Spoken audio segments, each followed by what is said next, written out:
Hello, YouTube. My name is Alyssa, and today I am going to share why and when I stopped drinking. As none of you know, I stopped drinking on October 8th of 2021. I got my first DUI when I was 17 years old. I got my second DUI when I was 18 years old, and that says more than I need to say. My first drink was at, I think, 13. And throughout high school, I just dove into weed and drinking and stealing and skipping school.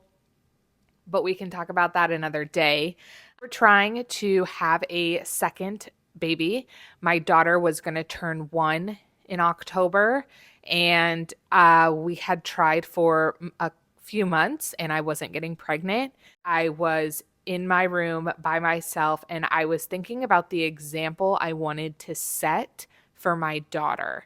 I am going to do all of these things to protect her from the outside world, but then in her home, she would be witnessing me drink. I would drink more than a bottle of wine and not be drunk. My tolerance was very high, and I just knew that this could be a pivotal moment for the trajectory of my motherhood.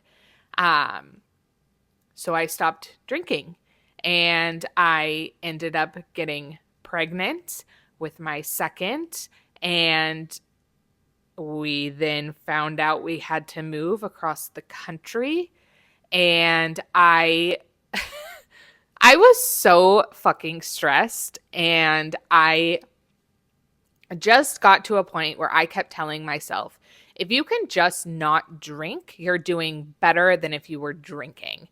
I had a history of getting drunk and picking fights and just like toxic behavior when drinking, especially when stressed. I would drink to the point of blacking out so I didn't have to deal with things going on.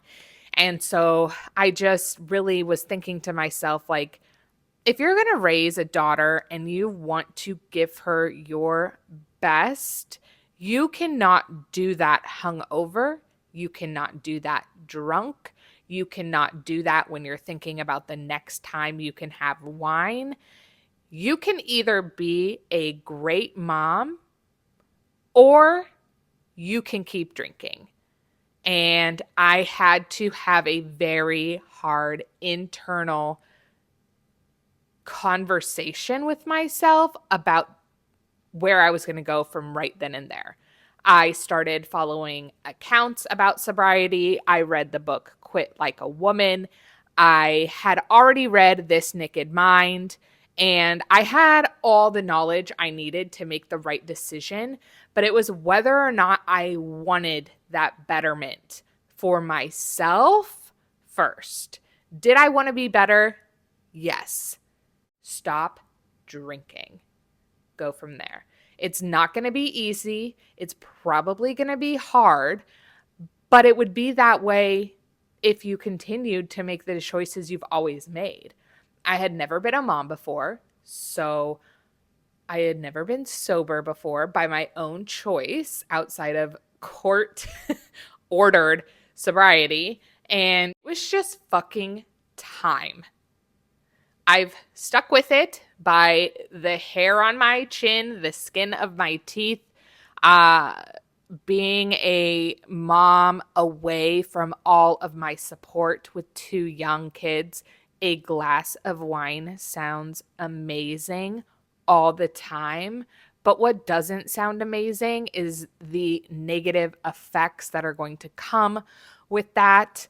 I have chosen a new favorite bubbly beverage. I have made sure that the people around me know I don't drink. I've changed my vocabulary from I'm not drinking to I don't drink. I don't have, I have one friend here in Virginia. We're from Oregon, and that's where my home base is. But here I have one friend, and I just started off that friendship with it not being something we go do. Normally I'd be like, hey, do you want to go out for drinks? And now it's, hey, do you want to go to the park or this or that? I got so tired of making the same mistakes. And I think for anyone else out there looking to make their life better, you have to be so tired of how it's been.